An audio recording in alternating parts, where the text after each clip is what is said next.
It's All always with the right. So tech let's, companies. Thanks. yeah, exactly. The tech companies are the ones that can't get it right. Exactly right. It's me. Yeah. It's always me. I have some sort of No, effect on no. tech companies. No, it's Zoom and Teams and all these things. They all play tricks on us every once in a while. So Right. Keeps it is us what it keeps is. us on our toes. It's good for That's us. right. Yeah. Absolutely. So Meyli, first of all, thank you very much for joining us today here at CSI. We're really lucky to have you to join. I think I've been speaking to a bunch of the folks at Constellation, and they're super excited to hear your story and your background and everything like that. So again, thank you very much for taking the time to join us today. Um, I've sent out a couple of bits of information about Meyli, so I think a lot of people on the line know your story. But I'm going to just give you a very brief recap in terms of your background, just to give people who haven't read those emails a little bit of a background. Is that Meyli was a rising star within Google, working her way up the chain. And she traveling seemed like be a regular part of the requirements at Google. And as part of that, Meyli had to go over to Nairobi, Kenya, in order to work with the locals to gather some research on how people use their phone. Um, when she went there, Google had selected the hotel on the basis that it was a 5-star hotel. It should have been relatively secure. And just when Meyli was about to take an afternoon nap, the entire hotel was taken over by terrorists. And Meyli was trapped in a hotel room for approximately 17 terrifying hours. And at some points of this experience, the terrorists were either above a floor above, or very close by, in terms of what was going on, and people lost their lives, and you also had the good guys working their way through the hotel, and all this was going on not so far outside of Meyli's hotel room, which again would be an absolutely terrifying experience. Thankfully, Meyli survived the experience. She came back home, and she started to suffer from post-traumatic stress disorder, which, as you're going to learn through this chat today, is a real thing. Nightmares, not feeling safe in places where you normally would have felt safe before, like hotels and restaurants and things like that. Aversions to loud noises. Now, thankfully, it sounded like Meyli had the support of a certain group within the FBI that specialized in helping people get through these type of experiences. And Meyli ultimately was able to recover, and she actually went on to write a book about her experience called Terrorist Attack Girl, which is a fantastic book, and I would recommend anybody to take a read of it. And if that wasn't enough, she then went on to build her own app called Trauma Brace, which is available in the United States and the Ukraine in order to help people who are suffering from PTSD. And all this was done, I think, before the age of 30, which again is absolutely remarkable. So again, we're really lucky to have Meyli here to sort of talk about her story. Now, what did Scott do to prepare for this discussion? So with all of our guests, I try and do a ton of research in advance. So that involves, checking out our webpage. That involves listening to podcasts and things like that Meyli's been on, to try and gather as much information as I possibly can. Now, one of the things I did to prepare for the interview, obviously, is I read her book. I actually read the book twice. And again, I would highly recommend that anybody go on Amazon and pick up the book. Now, Meyli, I don't know if you know this about me, but I'm a finance person. I'm an accountant in my day job here at CSI. And I probably ran a little bit of analysis on the book that has probably never been done before. Now, it might mean I have too much time on my hands, which is probably true, but I'm also a finance person. So I said to myself, because there's a couple of, as you can imagine, someone who writes a book like this, in this experience, there's probably going to be a couple swear words that are going to be used throughout the course of the book. And I think, Meyli, one of your podcasts, you actually put it perfectly, because I think you actually talked to your grandmother before the book was written. And you said, or before it was released, excuse me, and said, Yeah. look, just so you know, and the grandmother said, if there was ever a time, and I couldn't have put it better myself. That was a great quote. But in any event, what I thought I would do is I thought I would run some analysis on the book, again, being a finance person. And the Yikes. analysis yeah, exactly. The analysis that I chose to do on the Oh. book is I decided to calculate F bombs per paragraph. Okay, that was the analysis that I was going to. So everyone on the line, again, you got that right. It is F bombs per paragraph. Okay, so I ran it all for the entire book. And for those that don't know me, probably not too surprised that I would do something silly like that. But as I went through it all, there was one paragraph in the book that stood amongst them all. Number one on the list. It was far and away the number one paragraph on this book, within this book, and the ratio f bombs per paragraph for this one paragraph is 7 to 1. Oh That is what the no. ratio is. Now, everybody on the line is probably thinking, "Wow, what are we talking about with a 7 to 1 Even ratio?" I think that. Yeah. Well, if it was me, the ratio would be higher. I'll tell you that because I'm going to tell the group the paragraph that we're talking about. So Meyli goes through this entire experience, and what happens when she goes back home is she actually receives an invoice from the hotel for her time, and an invoice that actually included breakfast on the day of the attack, which is absolutely shocking, jaw dropping. So the paragraph that we're talking about here with our 7 to 1 ratio is that particular paragraph. And again, if it was me, the number would probably be significantly higher. So the fact that you actually got it down to 7 to 1, Meli, is actually pretty impressive. But Yeah. what I want to ask you, because again, we weren't sure if you had mentioned in your book that you had a granola bar and a Yeah. bottle of water during those 17 hours. I wasn't sure if the hotel chose dinged you on the minibar for that. Or the other thing we weren't sure of either, presumably the front desk was closed during this experience. Mm. We weren't sure if the hotel also dinged you for a late checkout fee, because the one thing you said in your book was that throughout all of this, the internet was actually working. So Yeah. presumably from the hotel's perspective, I guess you could have utilized the online checkout in order to get checked out, even though the front desk was actually closed. But the question I had for you Oh. was, a couple of years after the fact, how do you feel about this invoice? If you were to go back to the book and write it, and you came to that same paragraph, would the 7 to 1 actually increase? And would it actually be higher? Or do you feel differently now? And would the number actually come down a little bit? So maybe give us your perspective on the invoice, because there's a few jaw dropping moments in this book. That to me is number one. I couldn't believe it. But there are a list of probably 7 or 8 other things that are shocking when you Yeah. go through and read this book. But this is number one. But maybe give us your perspective on that particular, that invoice a Yeah. couple of years after the fact. Sure. Well, first and foremost, I want to say I'm going to use that intro of me as my new video resume. That's so Oh, there you generous go. of you to say all those kind words.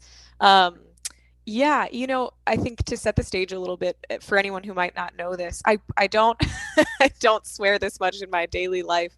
But my book really was adapted from journals that I was keeping after the fact. And so that is genuinely, I mean, stream of consciousness the day that I received that invoice.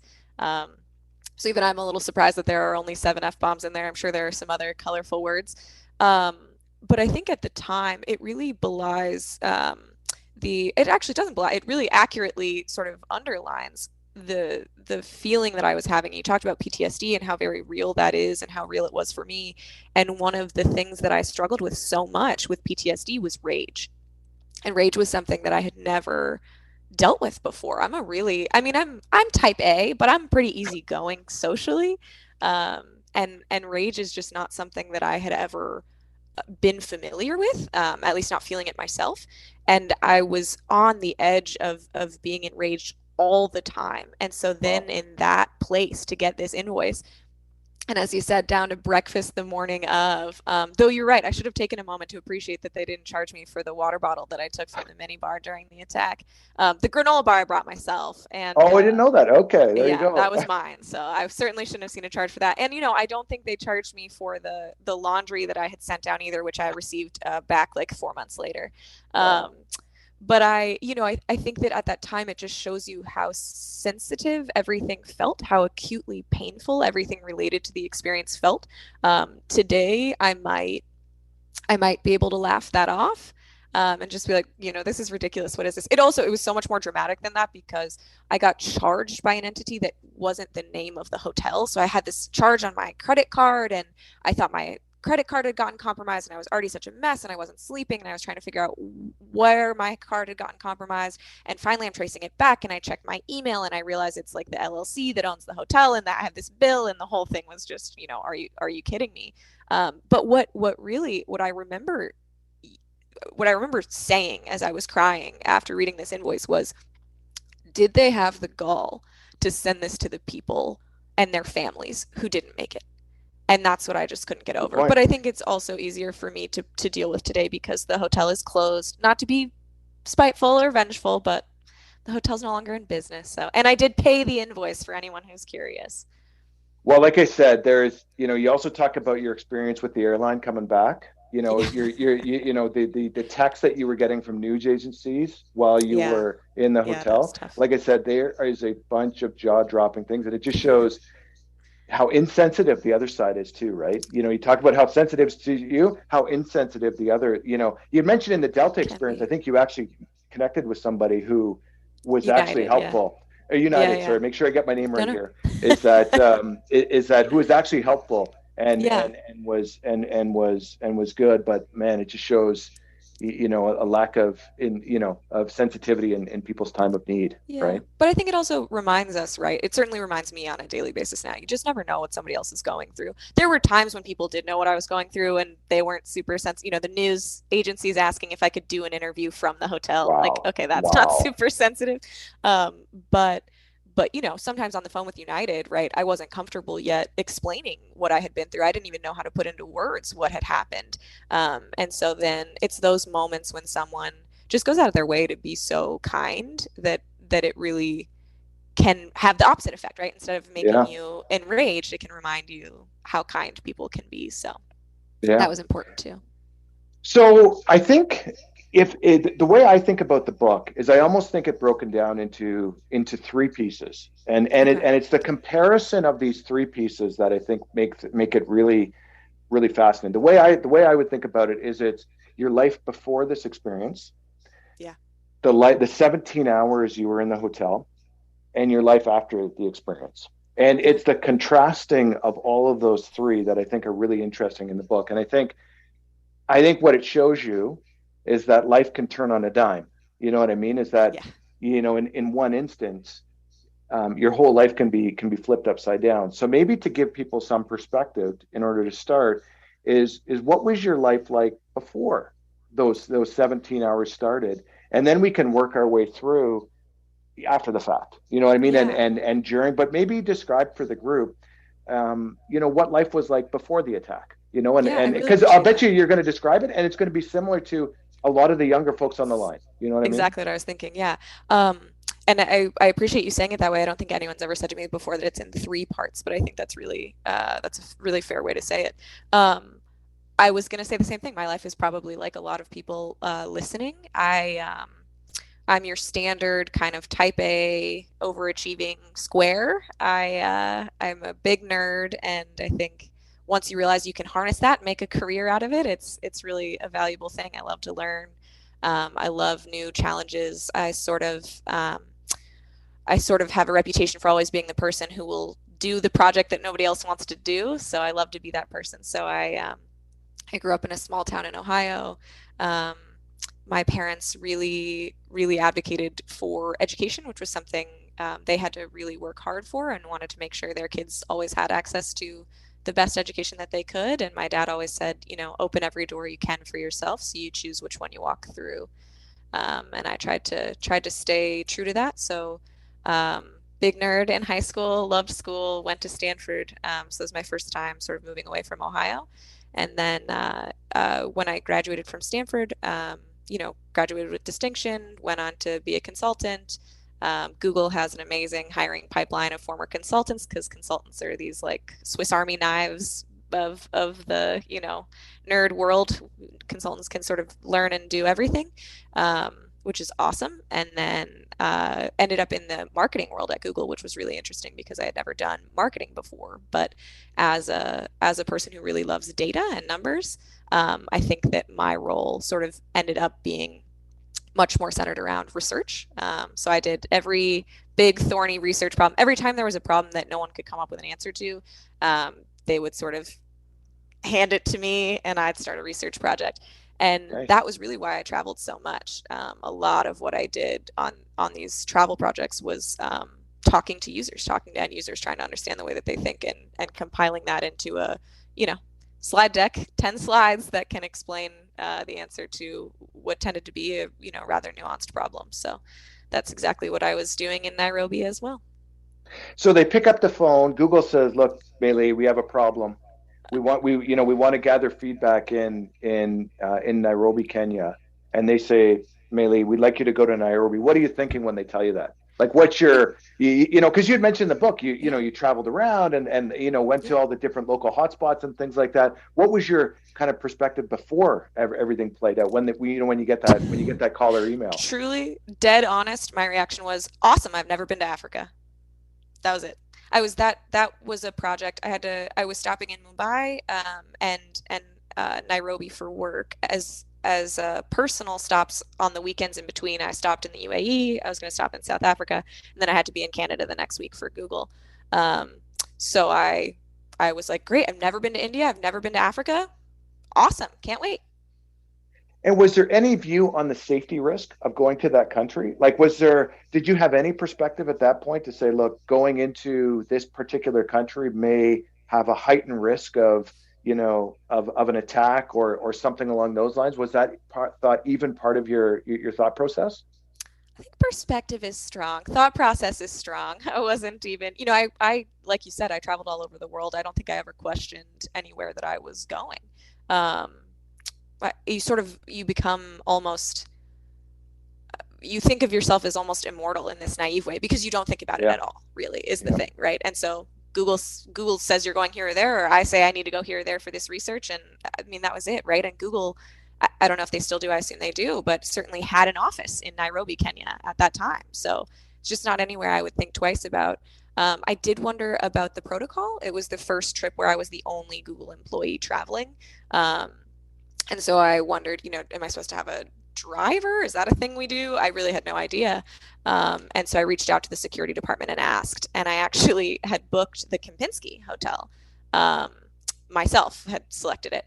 And they wrote back. They said, low risk travel. Biggest threat to you is like being mugged. So, be aware of your surroundings. But we do recommend that you switch your hotel reservation to a more secure hotel. Choose one wow, from this list. And so that was where I booked the Dusit D2 ultimately. wow.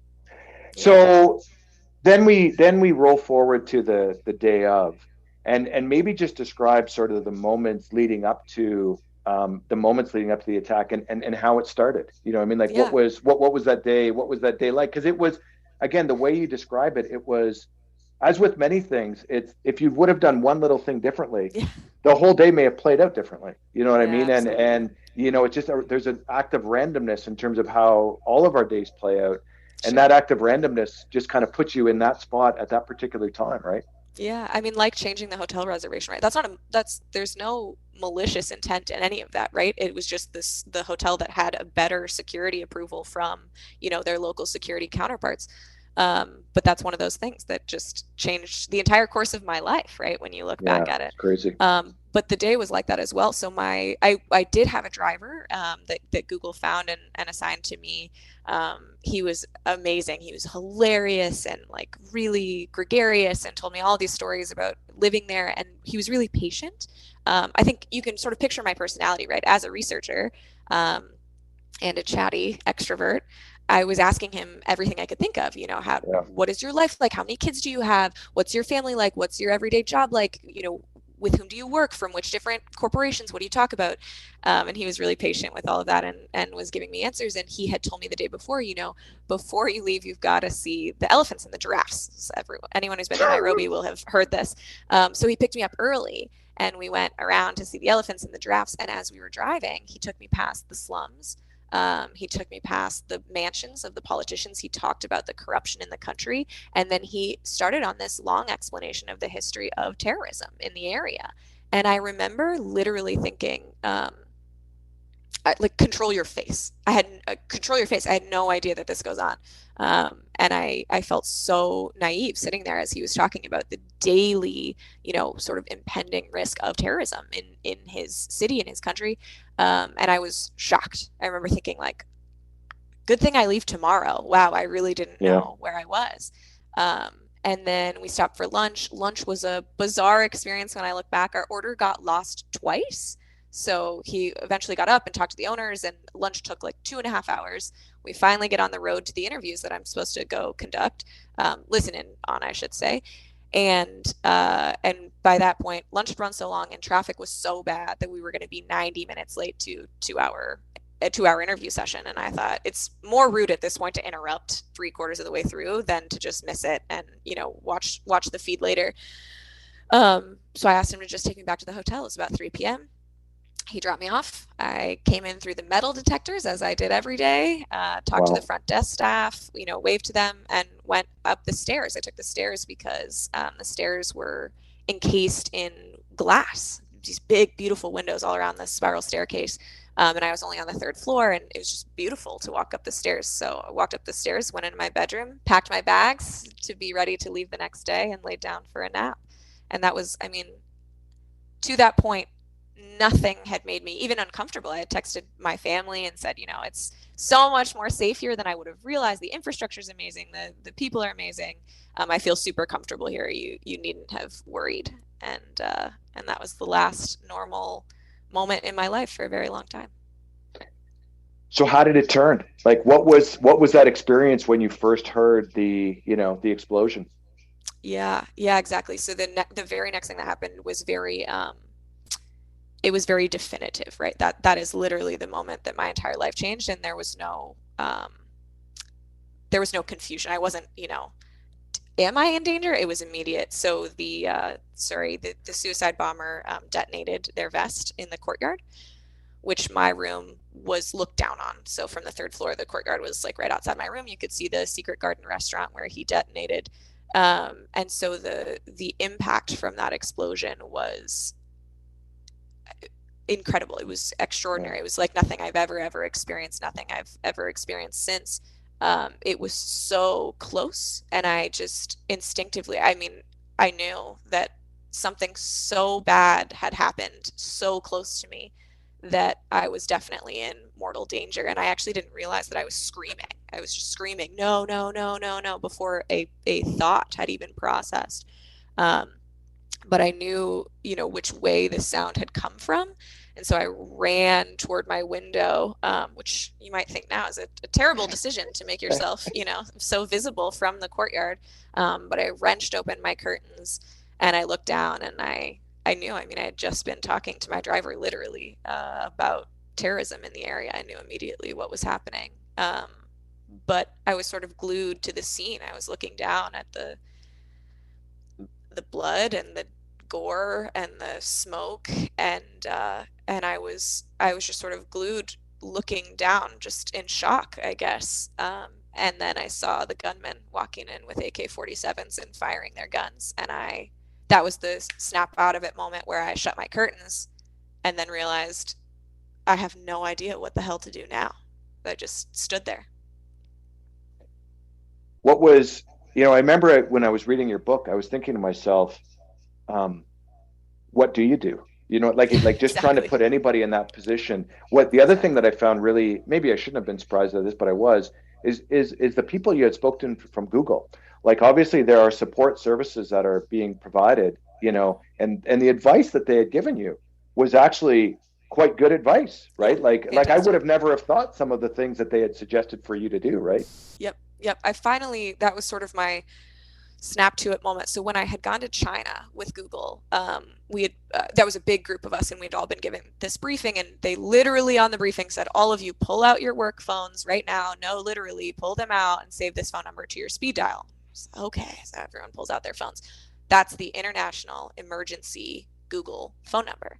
And so it was just this seed that my brain sort of caught out of the wind, as I was standing there, and I was like, oh, there is a number that I can call. And I don't know what I thought they could or couldn't do in the moment. Um, but I did call, and I ended up speaking to this woman. It's actually very funny because someone answers the phone, like at all call centers, someone answers the phone and then directs your call. But I remember someone picking up, and it was a woman's voice, and she asked me what's happening, and I was like, terrorist attack. And she was like, okay, hold please. Yeah. So I remember Wow. being shocked, like, I don't have time to hold. Um, but got transferred to Melissa, and Melissa was like that. She not only had very concrete recommendations for what I could do, which was, I think, life saving in its own way because I could perform action again, right? I don't otherwise I would still be standing there. I don't know. I felt like I was going to die of a heart attack standing there of fear, of panic. So to give me things that I could start doing to try to ensure my own survival, that was extremely helpful. So she told me to turn my lights off, to barricade my door, find a hiding place to the best of my ability to make it look from the outside like no one was in that room so that it wasn't a target. Um, and then the flip side of what Melissa did that was so important is that she understood the mental load in those moments, and that what she really, really, really needed to get me to do was flip off fight or flight mode just a little bit, just to the point where I could speak in coherent sentences, right? I mean, I was shaking so badly I could barely hold the phone. I was like struggling to just verbalize any words at all.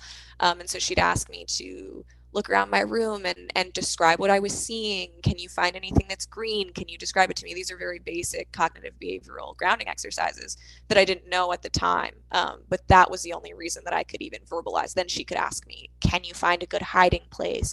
How do you know that no one can see you? You know, and it could be a bit more of a conversation that way. How would you describe fight or flight mode? I think like we spoke to someone a few months ago, which they try and describe it, Yeah. but you're going to have a totally different perspective. Like, how would you describe fight or flight mode when your body goes into that, that kind of panic mode?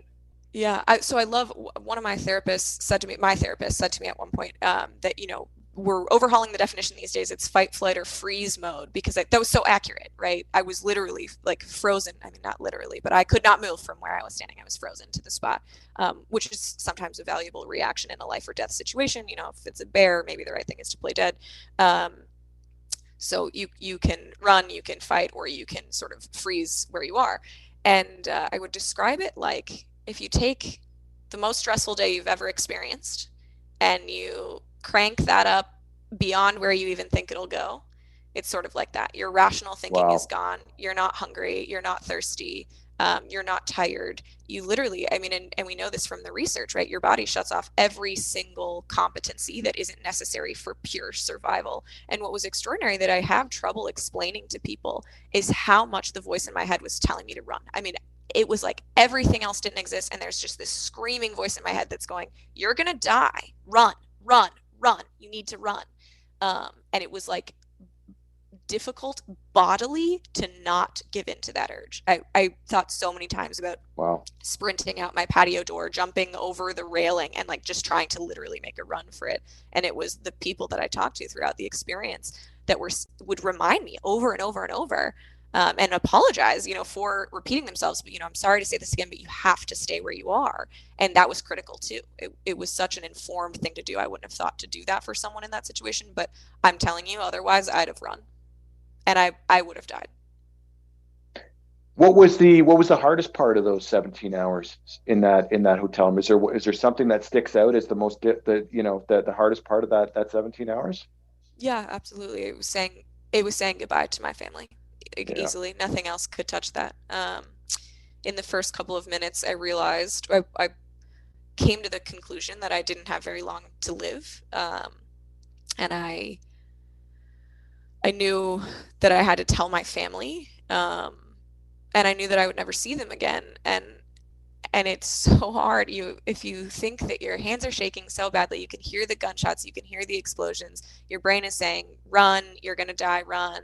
And you think you literally have 20 seconds to fire off a message to the people you love more than anything in the world. It's Um, crazy. what do you say? And I was so frustrated because nothing could possibly convey what I was feeling toward them. But I sent them each a text, my parents and my now husband, who was my fiance then, and I said, I love you. I'm in a terrorist attack.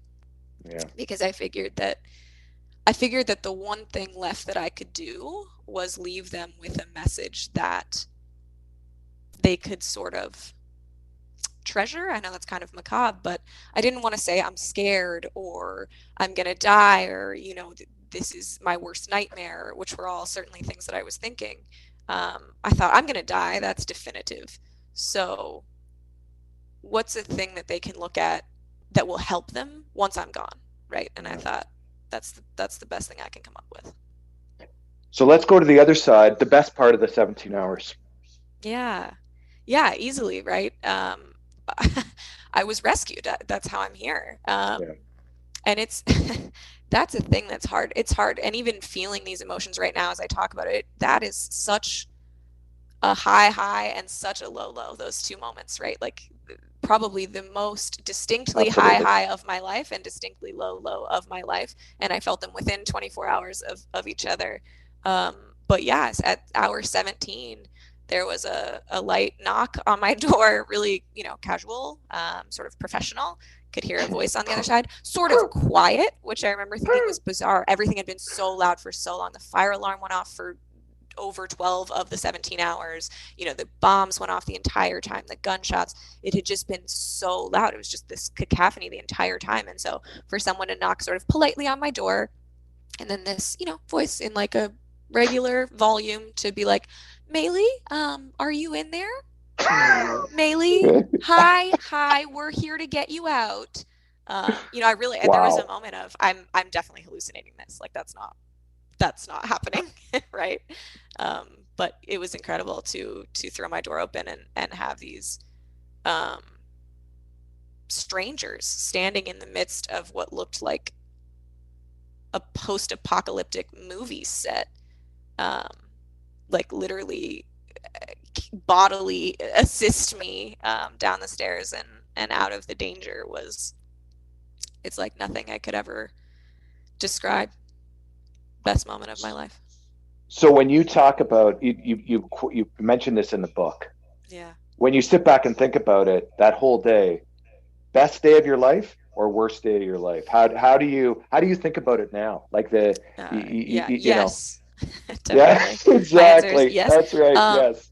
I think it's so hard, right? Because if I could, people ask me this today, if I could take back the experience, um, if I could erase that day from the world, from my life, would I? Yes, of course I would, because so many people were murdered, right? Just completely innocent people were murdered in this horrifying, tragic experience. And if I could give their lives back, I would, obviously, without blinking, without thinking about it. Um, Given that I can't do that, I've tried really hard to make meaning, positive meaning out of that day. And that's been maybe the most purpose and fulfillment that I've ever felt in my life. And I think to the point that you said, on that day I saw the two extremes of humanity. I stood between the most sort of classic form of evil I've ever seen. People just walking through unarmed, innocent civilians and taking their lives to prove a point. And then complete strangers who are willing to risk their lives to save us, right? And to juxtapose the two extremes of humanity that clearly within 24 hours was, the best I've ever seen from humanity and the worst I've ever seen from humanity. So it really is both. And I wish I could give those people their lives back. But since I can't, I'm going to try to make the experience I'm going to make the experience give birth to something positive. That's the best that I can do. Well, and you've done that. For Thanks. sure you've done that. I appreciate that. The other piece to this that I want you to just tell in your own words, because again, Yeah. it is another. You talk about incredible actions by individuals and Christian Craighead, Yeah. aka Superman, aka Obi-Wan Nairobi. Obi-Wan Nairobi. Yeah, that's what they call him. Describe in your own words how the situation got resolved and Christian's role in all of that. Because again, there you mentioned um, jaw dropping things in your book, and you can't get through it without talking about Christian. You know what I You mean? can't, and it was so one of those moments. If I had tried to imagine this as a story and write it as a book, it wouldn't sound as fantastic as it truly unfolded in real life. It's just one of those things that, reality really is stranger than fiction. Um, I think the thing I just want to point out briefly first is that I took my safety for granted. And I touched on this a little bit at the beginning, but I did, every day in the US, I never worried about going into a hotel or, I try to be aware of my surroundings, certainly, but um, I took my safety for granted. And I certainly took for granted the fact that if something catastrophic happened, there would be people to come help, to come save your life, right? And so many times, I wish I had the recording, so many times during the first 30 minutes on that call with Melissa, over and over and over, I just kept saying, who's going to help us? Like, where are the people to come stand between us and evil, right? I don't have a weapon, I don't have the training, but aren't there people who do this? Mm-hmm. And I think that's such a it really shows how much I took that for granted. Um, and and ultimately, the answer is not always yes. It depends on where you are in the world and what's happening and who's available and the training, and it depends on a myriad of factors. But I was in Nairobi, Kenya, and somehow there is an SAS operator named Christian Craighead, who, by the way, happens to be like one of the most decorated now veterans of all time in the SAS. And I'm sure I'm butchering that, but the point is, if there's going to be one guy to come save you, it's this guy. And he specialized in training that was for rescuing hostages and close quarter battles and things like that. So he, for whatever reason, decided, and I think he would tell you it's not even a decision. He heard what was going on and sort of jumped to action, which is incredible. And so ultimately, Christian Craighead led every initiative against the terrorists for actually close to 20 hours. The event was not over when I was extracted, and is responsible. It's why they call him Obi-Wan Nairobi, because he was our only hope. He is responsible for saving over 700 lives in that business complex that day. And we talk about randomness of life. Yeah. Him be like, this wasn't somebody who was part of it was just happened. It was just kind of the Just happened randomness that of way. life. The same way Yeah. your lunch was delayed, 2 hours or 3 hours. Yeah. Him at that moment, at that time, was just an element of randomness. It really Correct. was. Yeah, absolutely. That's exactly the right way to say it. And I stand by, obviously I can't prove this and certainly wouldn't want to, but I stand by that I would be dead if he hadn't been there. There was nothing else, that they had taken over the complex and they were systematically executing the people inside. It's crazy. Yeah. So the good news is you return home. You're Yes. saved. You return home. And I'm guessing when you're on that plane coming back, you're thinking, I'm good. You know what I mean? That is, I'm yeah. thank goodness I'm alive. Yes. Now I'm going to have a much more perspective on life in terms of how it Yes. can turn on a dime, and I'm Yes. good. Yeah. Maybe I can't go back to work tomorrow, but you know what? Maybe I'll go back to work in like a week or something like that. So Exactly. so maybe then describe what your life was like when you came back from when Yeah. you came back to the U.S. I think the plane ride is another sort of perfect delineation in the story, because I remember that feeling. And it was so bizarre because Google, in their infinite politeness, booked me business class back home. I remember some joke being sent to me about, if ever there were a day for you to fly business class, it's today. Oh. Um, which was, I mean, I really appreciated it. I hadn't slept in well over 30 hours at that point, and obviously was more than just physically exhausted. But I remember being on the plane and just waiting and waiting and waiting for the plane to take off, and the plane took off, and our first stop was somewhere in the US. So I knew the next, oh no, sorry, Germany. We stopped in Germany, so I knew the next place we were going to touch down was Germany. I felt very, very safe in this very specific way. You're in business class on a Lufthansa flight to Germany. I've done this a million times. I feel great. I feel safe. I remember the flight attendant offering me a glass of champagne, and I swear I almost took it. It really felt like a moment that you should be toasting. Absolutely. Um, yeah, but I was so exhausted. I think I was asleep like 30 seconds after she said that, and I said no, thank you. Um, and I thought that home free is really the feeling. And I also, I think, was almost I was almost struggling with the fact that I didn't have any epiphany. You read these stories, and it was in that moment where I almost died that I realized, like, everything in my life had been the wrong decision and I needed to change careers. And I didn't have any of that. I was like, I love my job. I love my life. I love my fiance. I love my family. I can't wait to get back to all of it. All I want to do is go back, like, just forget this horrible day ever happened and go back to my life. And I get to, right? And I was aware of that. I felt extremely grateful. Um, and so I got home and I went to Ohio. I went to my parents' house and I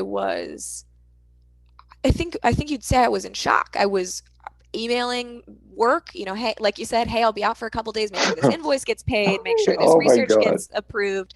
Um, I'll get back to you as soon as I can.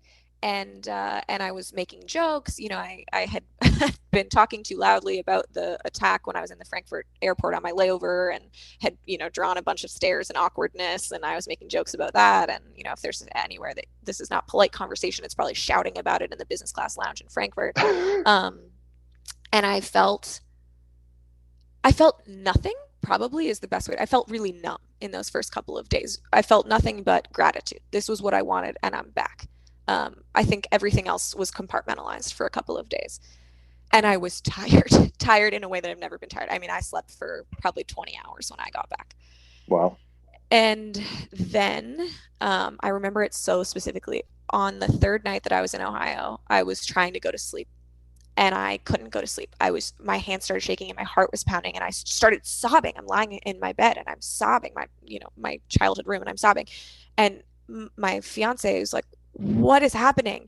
And I was like, it's like they're gonna find me. They know I'm here. They know I'm here. And I was so convinced. And I'm telling him, the explosion, it's gonna go off any second. The explosion. And he's like, no one knows how to react, right? And most of all, me, I don't know how to react. I don't know what's happening.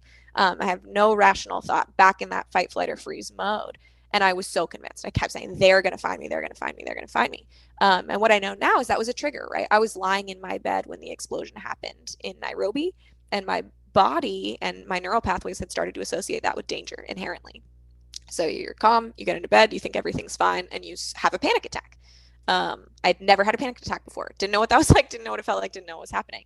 So I avoided bed because when I was in there, I couldn't sleep. If I did sleep, I had these incredibly vivid nightmares. I'd wake up full body sweat, screaming. Oh my God. I couldn't, I was having trouble. Like, I've always been a big reader. That's sort of my escapism. I couldn't read more than a page without a super vivid flashback. I couldn't think about work. And then that's all compounded by the fact that you're only sleeping about 2 hours a night, right? So you already have these symptoms, and then they're all exacerbated by lack of sleep. So, total mess. Everything had become a total mess. And then I was furious. That's where the rage came from, was I got back to my life and I couldn't live it. And I just didn't know what to do. And when did you realize that there was something wrong? Like it Yeah. wasn't just like, a couple days of Yeah. trying to get over the experience, but literally like something was wrong and you needed help. Yeah. I think as a type A overachiever perfectionist, I would say that one of my weaknesses is asking for help. I'm not very good at asking for help. So I probably wouldn't have. I don't know what I would have done. Um, but instead, really, I was making it worse for myself because there was just this incessant voice in my head saying, really, really, you whiner, you're going to be a mess. You didn't fight the terrorists. You lived. Like, what Yeah. is wrong with you? How dare you, struggle in the aftermath of this? What more could you have wanted? Um, and that was really sort of worsening the symptoms. And I didn't know what to do. And as you said, the FBI in the US, the FBI has a department for American survivors of international terrorist attacks, which is insanely specific. And Yeah. I was assigned a victim specialist from that group without my participation, without my awareness. It happened automatically in the background. And she was assigned to anything that I needed. Come sit with me while I cry, come check in on me every day. And she was incredible. And she not only recognized the symptoms and the experience, but she was the first one to say, this is an exact match for PTSD symptoms. I think you're going to need a trauma therapist. And I remember arguing with her. I was like, I'm not in the military. I don't have PTSD. But I certainly did. So how would you describe for the group what PTSD is? sort of like hell. Um, PTSD, in the simplest sense, is I was thinking about this earlier today. Um, it is new neural pathways that shouldn't exist. That's what PTSD is, right? So what happens is your fight, flight, or freeze mode becomes too easily flipped into the on switch, and it doesn't have any ability to modulate either. It goes all the way to extreme, right? So because we were in a really scary situation where we almost died and we don't know why that happened, our body thinks that danger is around every single corner, right? So a loud noise will turn you all the way into fight, flight, or freeze mode. An argument with a loved one will put you all the way into fight, flight, or freeze mode, right? You feel like you're in imminent mortal danger all of the time. So you're incredibly on edge. That's why you can't sleep, right? You can imagine you don't have a desire to sleep, you don't have a desire to eat, you can't focus. And you are very close to rage all the time. That's fight, flight, or freeze, right? So um, yeah, it's sort of like being electrocuted all of the time, is what it feels like. And you referenced, when you got into that first discussion with the therapist about what you're suffering from, your view was, and I bet you there's a lot of people on the line would have the same view. I certainly did before I did my own research, and read some of the things that you had recommended that I read. Yeah, Is that this is something that the soldiers deal with. This is something the military deals with, exactly. and this is kind of for them. I mean, this Yeah, doesn't impact everybody in the safety of North America. But yeah, maybe just give some perspective on how PTSD, like if anything, the military is a small, very small subset of yeah, who it actually impacts, right? It exactly. is And it is it's, it is yeah, much greater than just thinking that this is a something that soldiers, which they certainly do. There's no doubt exactly. about that. Soldiers Yep, are going through extreme situations that again yep, are doing all things, but it is certainly not limited to yep. soldiers. Yeah, basically, right. It starts with shell shock, and shell shock is so visible. When our loved ones were getting home from these world wars, that we knew something was happening, and that kicks off the research. And so, what's so beautiful about PTSD is there has been an incredible amount of research in the past several decades, really, that has really changed the way it can be conceptualized, the way it can be treated. We have extremely effective treatments to help redefine those neural pathways that can basically alleviate the vast majority of fallout from PTSD. But we did ourselves a real service. No one says, oh, that's not real anymore, right? PTSD, okay, I've heard of that. That certainly exists. I don't know that I can understand it, but okay, something that certainly is real. But then we've done ourselves a disservice a bit because we say in the military or for the armed services or for our veterans, right? That's the only world in which we think that exists. And the reason that makes me really sad now is not a personal one. It's actually because as I did the research later, I realized that the trauma type most likely to lead to PTSD is actually sexual assault and rape.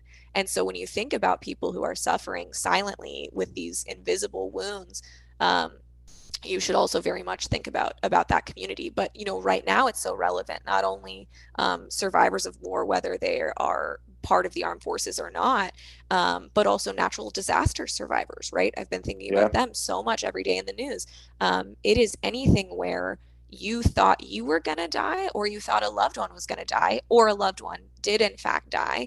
Um, that's traumatic, right? That puts a ton of stress on our minds and our bodies, and that can lead to PTSD. And it is not a um, it is not a very choosy disorder, I would say. PTSD can affect anyone anywhere, and you may have been something through something that you would say is not objectively as bad as what the military goes through. You may have been something that you would say is much worse than what anyone has been through.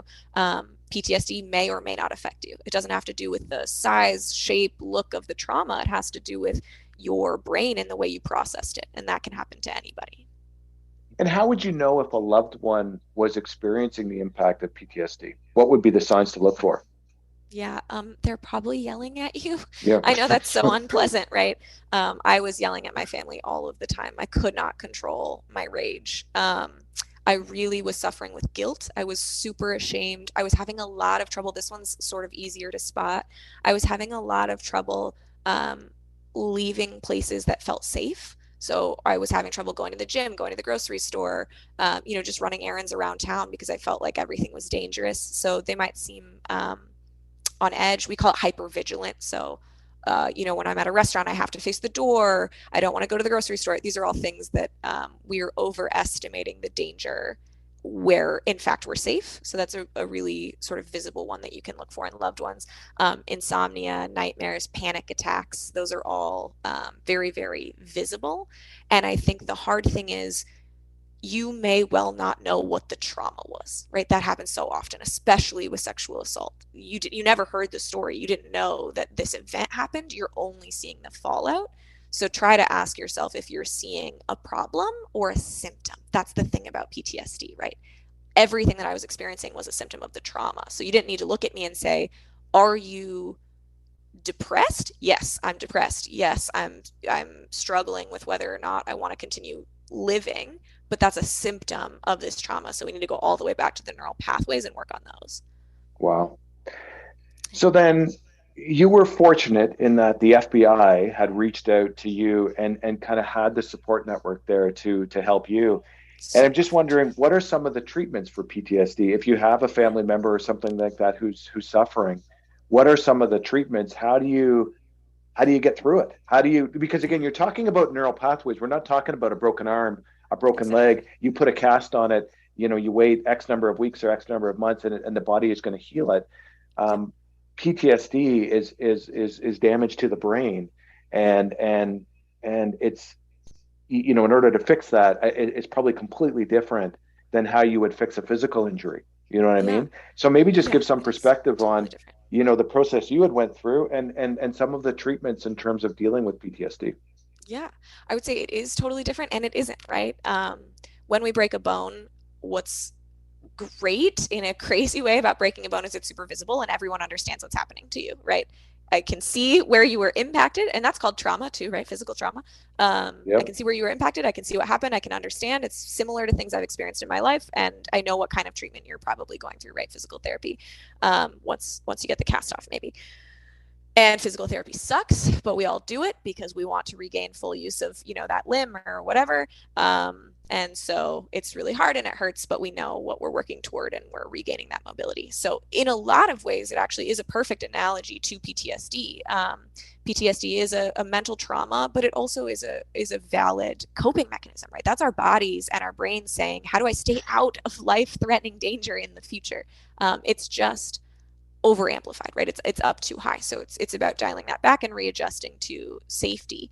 And this is the thing that makes me so happy and so hopeful about PTSD for everyone is that there are so many treatment types. So a whole bunch of different talk therapy based treatment types from what I did, which is exposure based. So reliving what happened to you and working through the beliefs that you built up during those moments. Trying to readjust them consciously. There is EMDR, which is an incredible eye movement based treatment that you can do with certified therapists, which doesn't require as much reliving of the event if that doesn't feel accessible to you. There's cognitive processing therapy, which is more like doing homework assignments to try to process what happened to you. It's one of my favorites. There's somatic experiencing, which is about truly working on that over amplified nervous system response and turning that down, again, without having to do as much reliving of the event. And then there are so many things that exist now, even outside of that, right? They're using transcranial magnetic stimulation, TMS, and working on PTSD. They're using MDMA, right? The street drug called ecstasy, but in really safe, controlled ways, because MDMA naturally will turn down your fight, flight, or freeze response so that you can process what happened to you in a safe environment. They're using ketamine, they're using psilocybin, ayahuasca retreats, right? Like my point in listing so many and sort of beating a dead horse, there's stellate ganglion blocks, is that there is an answer. There is an Yeah. answer for every person. I really, really, really believe that. And it might be hard and it might be really hard to find it. And that is so much to ask of someone who's already going through PTSD. And I know that. But I always say the only thing worse than trying to live with PTSD, the only thing worse than PTSD treatment is trying to live with PTSD. So like, I promise it's worth the work the same way that physical therapy is. So where do you go for help? Obviously, if you suffer an injury, you go to ER. You know what I mean? You go to the Yeah. hospital, right? Yeah, But if you're exactly. suffering from PTSD, where do you go for help? So if you want to do talk therapy, the first thing that you need to do is you need to find therapists who are properly certified. There's a lot of nonsense out there because there isn't just a hospital where you can go where everyone has been properly board certified. You need to like sift through the noise. Ask your family for help with this. The FBI literally found my trauma therapist, but she was properly certified in prolonged exposure and CBT, which was really important. But if you don't want to do that, get online and start looking at these other options. There are studies at universities that you can join. That's incredibly reputable, right? If you join John Yeah. Hopkins psilocybin PTSD treatment work, that's incredibly reputable. But now in the US, I don't know this situation in Canada, but now there are ketamine providers and locations where you can go. Again, would heavily research any of those options, but those are available sort of in the mainstream now. So that's really important too. And then of course, online options. It's almost funny that I haven't mentioned that yet because as you said, I did make an app. But there are some self-help options as well. Specifically the one that I work on is called Trauma Brace, which is an app that lets you do some of these evidence-based protocols that come from talk therapy, exposure-based talk therapy, and cognitive processing therapy specifically in your own home on your own time, so that you know again that you're getting something that's truly based in evidence. That's always the most important question. How does your app work, Meyli? Like how does someone downloads the app on their phone? How does it help them recover from PTSD? Yeah, and this is not a sales pitch. I want to be clear. Again, different solutions for everybody. I wanted to make this app because a lot of these solutions can be expensive, and a lot of them don't accept insurance, especially in the US.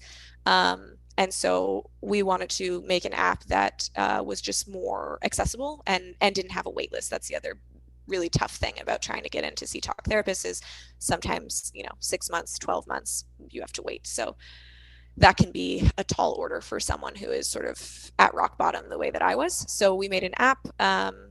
You can just download it in the App Store. You go through a set of onboarding questions that helps you understand the acuity of the PTSD symptoms you're experiencing. Are you above or below the threshold as clinicians think about it for like diagnosable PTSD? And then it begins to allow you to customize the experience to walk yourself through the exact same steps that I would have gone through in therapy, which are mostly based around re-exposing yourself to the memory. So walking yourself back through what happened, and then also eliminating erroneous beliefs that developed alongside the memory. So a lot of people will say things like, it's my fault, whatever the trauma was, it's my fault. I feel ashamed. I don't want to talk about it. And so I really try to, we worked really hard to build cognitive processing therapy in for those beliefs so that you can realize, it's certainly not your fault. There's no reason to feel shame. And that helps sort of get you unstuck, as they genuinely call it in the clinical world, from these difficult thoughts that surround the memory. So it's mainly focused on those two elements. Wow. Yeah. The other thing I want to talk to you about is the obviously the book itself, Oh, yeah. Terrorist Attack Girl. Maybe just provide some perspective on why you chose to write the book. Yeah, I really, that's always a funny question to me because I really didn't choose to write the book. The book wrote itself in a lot of ways. I'm a big reader, as I said. I write to process. I sort of always have. I think the harder the moment is in my life, the more I'm probably writing to try to understand what's happening and think it through. Um, and so I was journaling in the aftermath of the attack. I was journaling very stream of consciousness style about what was happening, about the guilt I felt, about the fact that I didn't want to live, which felt so ironic because all I had wanted to do was survive this event. And now I'm back and I'm safe and I don't want to live my life. About the nightmares, about the insomnia, about the rage, just because everything in my life centered on this question of what the hell is happening to me. And so I was journaling about that. And then truly separate document on my computer, I was writing everything that I could remember about the event in as much acute detail as I could remember, because I remember being convinced that if I could write up every single detail, it would stop inserting itself into my conscious thought process all the time. The flashbacks, the nightmares would stop if I could just get it all sort of out of my head and onto paper. Yeah. Um, and then at some point, I realized, because I also was having these experiences in my daily life where no one knew how to talk to me anymore. No one knew how to relate to me anymore, right? I had been Google employee, Stanford graduate. These were things that all of my friends understood and could talk about with me. Yeah. And then I was terrorist attack survivor. And suddenly, it was very difficult. People didn't know, do I talk about it? Do I not talk about it? How do I relate to you? What are you thinking? Why are you screaming at me? Which is a fair question. They didn't know about PTSD. They didn't know how to relate to that. And so I was struggling to fit into my life, but I was also struggling with the question of, why am I struggling? Why am I weak? That was really how I was conceptualizing it at the time. And slowly, as my therapist taught me, this is normal, this is expected, everything you're going through is sort of textbook. I realized, like, this is a conversation I don't feel like people are having. I didn't know this was textbook. I didn't know what was happening to me. My friends certainly didn't know what was happening to me. Why don't we have this conversation? Why don't we know that in the aftermath of horrific events, this is what our minds look like sometimes, or this is what to look for in friends and loved ones or in ourselves? And so I started to become convinced that by combining those two documents and releasing them, publishing them, I could highlight that story. I could say to someone else who was experiencing exactly what I was experiencing, this is normal. This is textbook. You're going to be okay. You can survive this, which was just a message that I didn't have before. So that was really why I decided to publish it. I had no idea that so many people would connect with it. And that's been a really bittersweet thing, sad to think. I every time someone says this is exactly my experience, I say, like, I'm so sorry because it was horrible. But at the same time, I'm glad that you don't feel alone in that, right? Now your camera froze up a little bit there, but we can still I hear know. you. You can still hear you perfectly, Meyli. But I'm gonna. Yeah, the other question I I'll had flip on it off and the. flip it back on. My back. Uh, Not yet. I can. Oh, strange. Yeah, I can but let me. still hear you I'll. perfectly. Okay. The other question I had was the title for the book, Terrorist Yeah. Attack Girl. It's a strong title. You know what I Yeah. mean? Like it is a. It is, and I'm just wondering, how did you come up with the name? How did you come up with the Yeah. title for the book? Yeah, I actually, so people don't know this, but I went back and forth a lot. I almost called the book Prolonged Exposure, which I thought was a more, it The was a title softer that I title. thought, yeah, easier to stomach for people, Yep. right? A little easier to wrap your head around. But also, if you know me, I'm a pretty transparent, pretty blunt, communicator. So it's very much my style to just tell you what you're getting. But much more than that, it was the title that I initially conceptualized for the project when I started putting these passages together because, as I just said to you, right, I had gotten back and I was now the girl who was in the terrorist attack. I was a terrorist attack survivor. That was an identity that I didn't choose, that had been sort of thrust on me, that I didn't know how to wear, that I didn't want. I spent so much time just being like, just go back to who I was. I don't want to be this. I'm not a terrorist attack survivor. Leave that. Let's not touch it. Um, and finally, I was talking to a colleague from Google, and she told me about another woman who had survived a sexual assault and sort of had made it her mission to help other people. And that was when I realized, like, I don't get to choose this identity, but I get to choose what it means to me, right? And I'm going to Yep. stop letting other people define it, and I'm going to define it. I'm going to be terrorist attack girl. And as I said before, I'm going to use that to try to make meaning and purpose out of this horrific experience and horrific identity that I wear now. So in the same way that I wear it, you know, as I wouldn't say proudly, but I recognize that it's not a choice. That's an identity that I wear, and the way that I deal with it is by talking about it, is by being very direct about what happened to me. Now, here's for those that can see it. There's a copy of the book.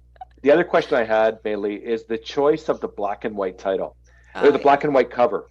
It's yeah. it's again, it's kind of an interesting, theme in terms of going black and white, and obviously the picture. I'm just wondering, what was the thought process behind that? Is there anything symbolic behind the black and white, the black and white cover? Yeah, absolutely. That really is a picture of me, not from the experience, but as a recreation where I really am wearing everything that I was wearing in the experience. I really am crushed into a little cubby in a bathroom. It's very, very similar to what the day felt like. So, when I actually went and took that photo, that felt very I felt a lot of like victory in that. I hadn't been able to put those clothes back on before. I hadn't been able to relive a lot of that before. And so to go and do all of that and take this photo and make it the symbol of this story that I cared so much about sharing was big. But when I saw this design, when this sort of cover option was sent to me, it was immediate. I was like, that's it, because that's the feeling. It was Yeah. like my life had lost all of its color. Like all of the color in those 17 hours had been drained from everything that I knew, everything that I loved, everything that I was. And so it was like I felt like I was living my life in black and white.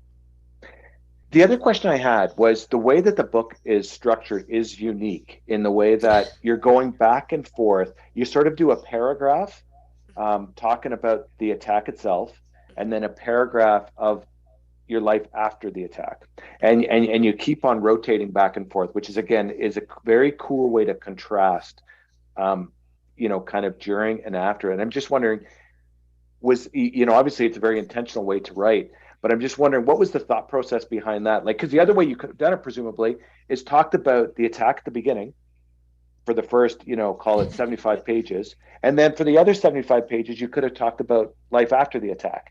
But the way you went at it was different, is that you kept flipping back and forth, which again, is again a very I thought it was excellent, just in terms of constantly going back and forth, and again just kind of showing how life can turn on a dime. And I'm just wondering, that whole way to write, like, did the people, because that's normally not how a book is written, you know what I Sure. mean? Like, it's just, that's a unique way to go at it. I'm just wondering your thought process behind that. Yeah, yeah, there were really two reasons for that. The first was that I was trying to show the connection. I was trying to show that it is exactly this moment, when this bomb goes off and people begin to die in the courtyard and I hear it and it shakes my bed. That is directly the causation of this nightmare that I am having, however many weeks or months later, why I wake up screaming and covered in sweat.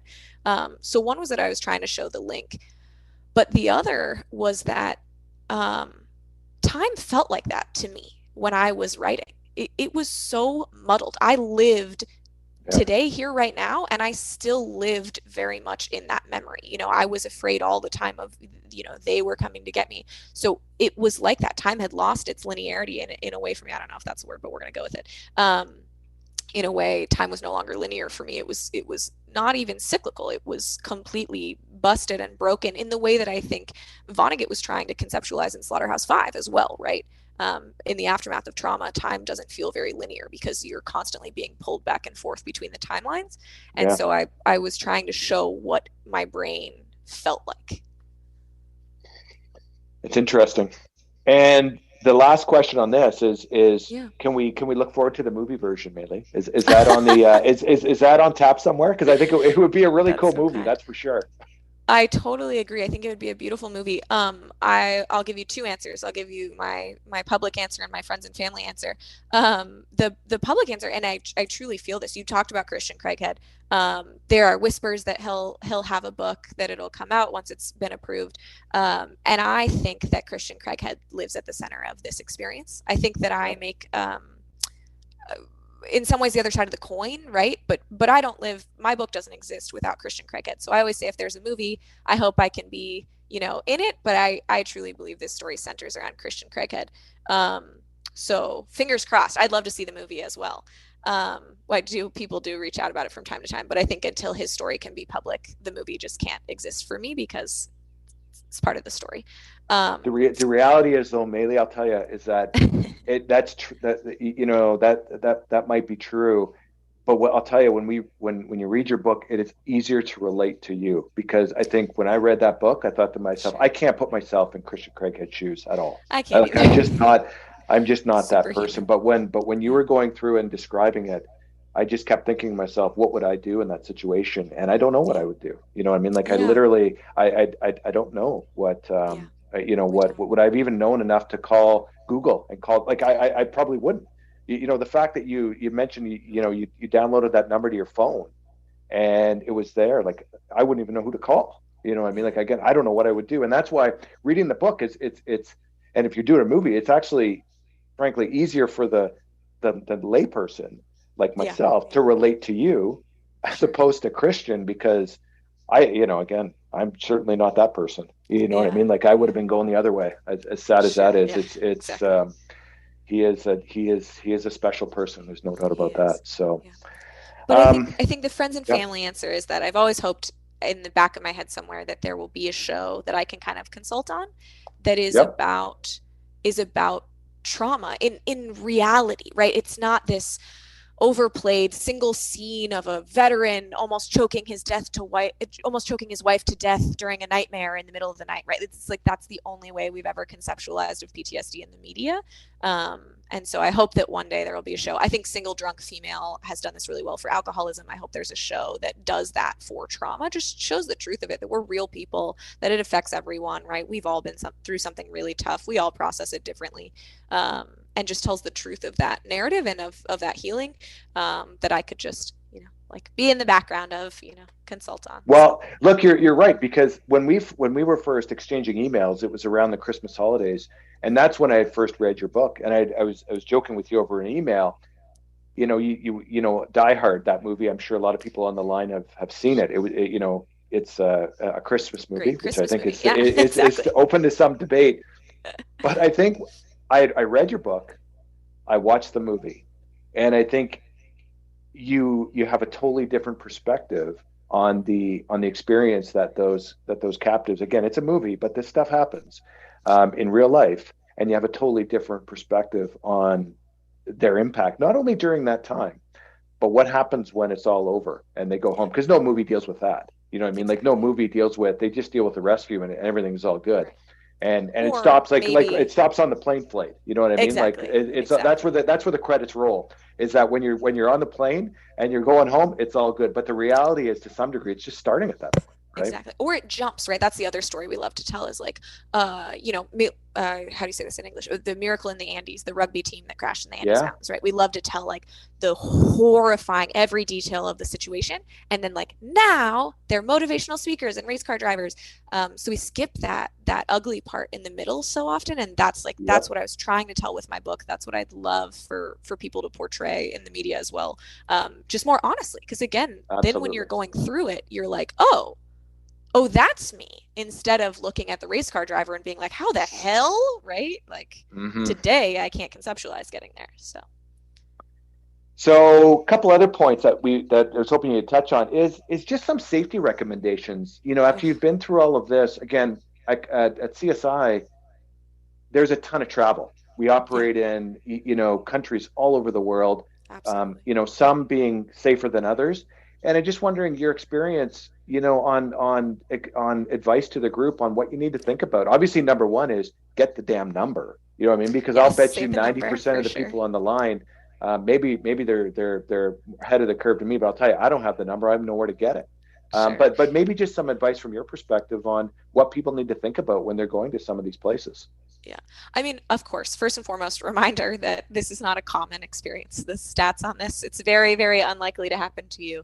But I do have, I present now at corporate security conferences, the groups that provide security to corporations like CSI and like Google. And, first I like to tell people, listen to those people. It's incredible to talk to corporate security professionals. So often they're like, it's so hard just to get people to engage with what we're saying, to save the number, right? Like that is a gargantuan Yeah, ask in and of itself.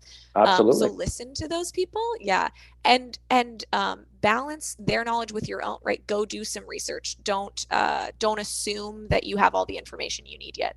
Do a bit of research, understand what the risks are, right? What I know now is that in Nairobi, Al Shabaab targets high end areas that are full of Westerners, right? Because they make Yep. valuable targets. They make headlines when you kill them.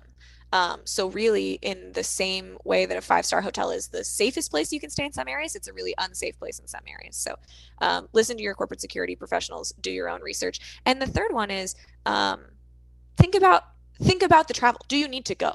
I could have done that all virtually today. I would have probably chosen the virtual route, and just done those interviews digitally from my home. So do you need to go? If you do need to go, listen to your corporate security team, ask them what you should need to know, follow their recommendations to a T, and make sure you cross-reference your own research. The other thing you had mentioned in the book is that once you got back home, um, and once you had sort of been through treatment and started to get better, you looked at your life before the attack and said, you know what, my stress level and Yeah, everything was quite high at that point. yeah, And I'm just wondering advice to people as well on, how to deal with just the regular stress of their job and everything. Because I think one of the reflections you had was life wasn't perfect, yeah, beforehand either. You know what I of mean? Like course. it was a high stress job, go, go, go, the pressure to move up the ladder and, Yeah, hit the performance ratings and all that sort of stuff. yeah. It takes its Never toll on the stops. body, right? Yeah, it does. I think what I really realized in the aftermath was that, and I work with corporations on this today, is that stress is a spectrum, right? And so people think of PTSD as like maybe unrelatable if they've never, hard to relate to if they've never experienced it, but it's just the extreme of the very same spectrum that I guarantee you that you're on. So what I was learning in therapy had a lot to do with managing the psychosomatic effects of extreme stress, traumatic stress, right? But everyone that I've ever known who's worked at high achieving corporations like CSI, like Google, like Meta, is experiencing some version of that, right? It might be Yep. a higher heart rate. It may be difficulty sleeping. I certainly had always had difficulty sleeping. It might be nightmares about their work. It might be just bad overall physical or mental health, right? It may be anxiety. It may be depression.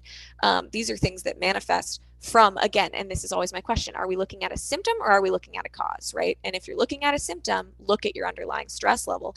And so you can use a lot of those exact same psychosomatic techniques to help you. And so if I had to recommend, I would say one, but if I had to recommend two, if I had to recommend two things to truly do that I could show you a million pages of research that support their reduction of stress, it's meditate and work out. Meditate and work out. And I Really? used those Wow. heavily, heavily, heavily in the aftermath of the event. I still use them all the time. And it is because working out is actually a fantastic way to manage the fight, flight, or freeze response because your body thinks that you are doing it, right? It feels like you're fighting in a way.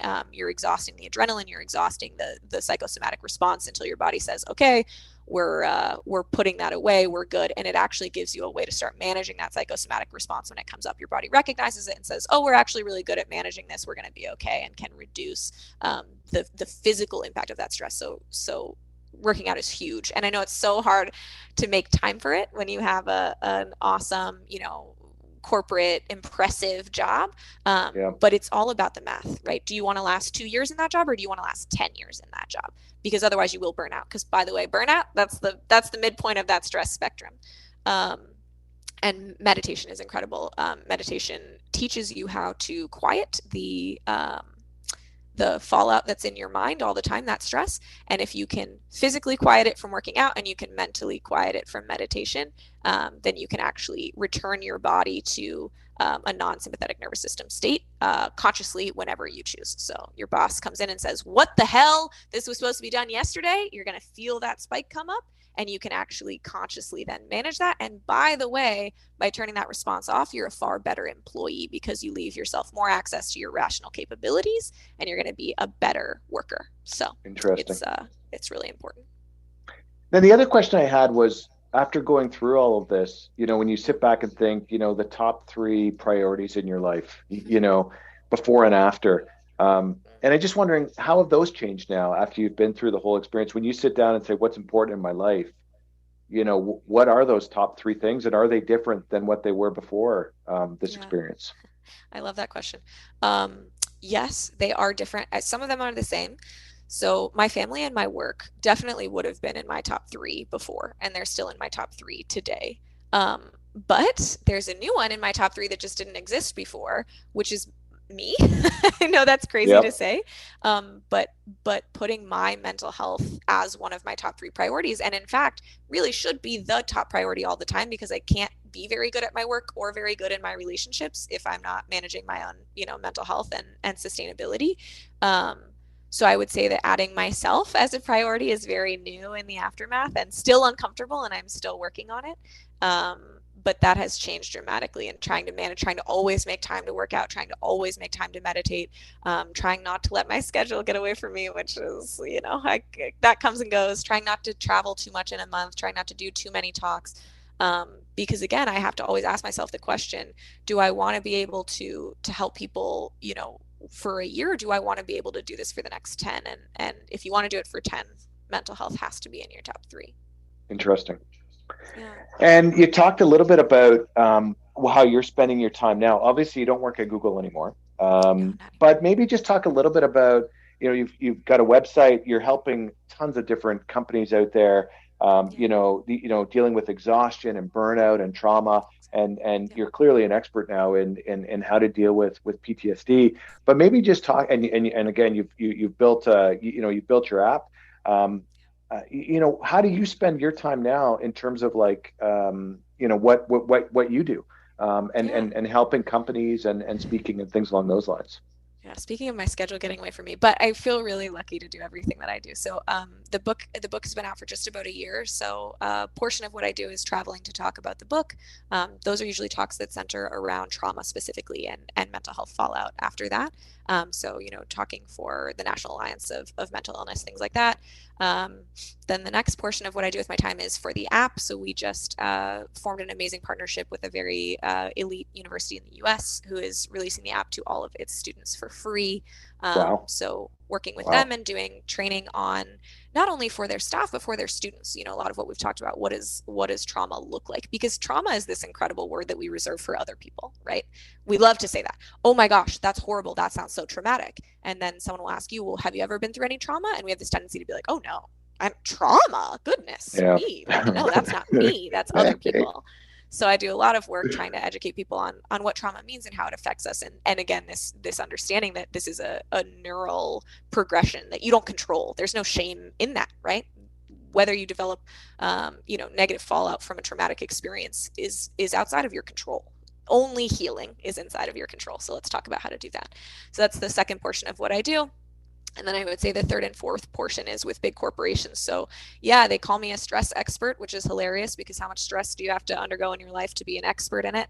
But what I've done is I've basically created a curriculum. So I work with corporations on the smaller team level to improve their communication between each other and reduce stress and burnout, right? I've created this curriculum where I've adapted these research-based solutions that they use for PTSD to be more accessible in an everyday way to help you control the somatic, fallout from high stress professions because we want you to not burn out, right? That's really, it's not good for anyone when someone burns out. Absolutely. And there are so many ways to preempt that, right? I think when you hear people speaking in this space, they tend to say, "What do I do when my team is burnt out?" Well, that question has come way too late, right? We Yep. want to know how to preempt their burnout in the first place. So I train individual teams on that, and then at a slightly higher corporation level, maybe this is element 4 of what I do. I've created a trauma training curriculum. So hey, when you're onboarding new employees, I work with the HR department usually. When you're onboarding new employees, you can explain to them, what does trauma look like? How do we start to recognize it in ourselves or in our colleagues, right? And what can we do? What are just the first 3 steps? Because the first 2 questions people always have is, what's happening to me and what can I do? And you can apply that to a loved one too. What's happening to my loved one and what can I do? So training HR departments with a quick curriculum of how they can teach that to their employees and what resources they can provide for their employees. Because I think when this happened to me at Google, there was no process, right? Okay, your employee was in a terrorist attack. What's the process, right? There isn't one a lot of times. And mine happened to be this very visible trauma, but so often that we don't even know the trauma has happened, but we can still provide resources because, again, otherwise the most likely thing that's going to happen is that person's going to be unable to do their work and they're going to leave the company. And that's not good for anybody. Yeah. Yeah. Wow. That's amazing. Well, when I had let off this call, I said, look, we set a very high bar for quality in terms of the Oh, folks jeez. that come on. And Meyli, you've like blown it away. Again, for Oh, I thought you every, were going to say you I missed it bet completely. you, You didn't even come no, close. like that, no, there's no, you never come close to the bar because you're so far above it. Oh, But jeez. again, a lot of the people on the line have probably never heard of Meyli until today. And I think you can clearly see this last 90 minutes. You can clearly see why I tried to track her down. And she thankfully agreed to come on because, Meyli, again, you are an incredible individual. Your story and how you turned this thing and basically turned it turned a very negative experience. Again, you are frankly an inspiration to anybody who's, is suffering, and just shows you how, again, with the right focus and the right treatment and everything, you can turn the tables. And that's Yeah. what you've done. And it is amazing. And yeah, on behalf of CSI, Meyli, thank you very much for taking the time. Thank you. For everybody on the line, read her book, check out her website. We got HR groups here, give her a call. Yeah. Again, extremely impressive, extremely impressive. So, Meyli, so again, thank you very much. And Thank you. yeah, again, there's nothing else to say. Again, really appreciate you taking the time, and again, sharing some heartfelt experiences of those the 17 hours and the time after. So again, thank you very Thank you much. so much. Yeah, and I really believe anyone could be me. Anyone can heal. Anyone can make something negative into a positive, and that's why I do these talks. So I hope that resonates with somebody. And I thought you did a fantastic job. I'm so thankful that you tracked me down, Scott. I hope we talk again. Absolutely, absolutely. Well, thanks again, Meyli, and yeah, I hope our paths cross in the future for sure. Me Thanks. too. See you next time. Bye. Okay, cool.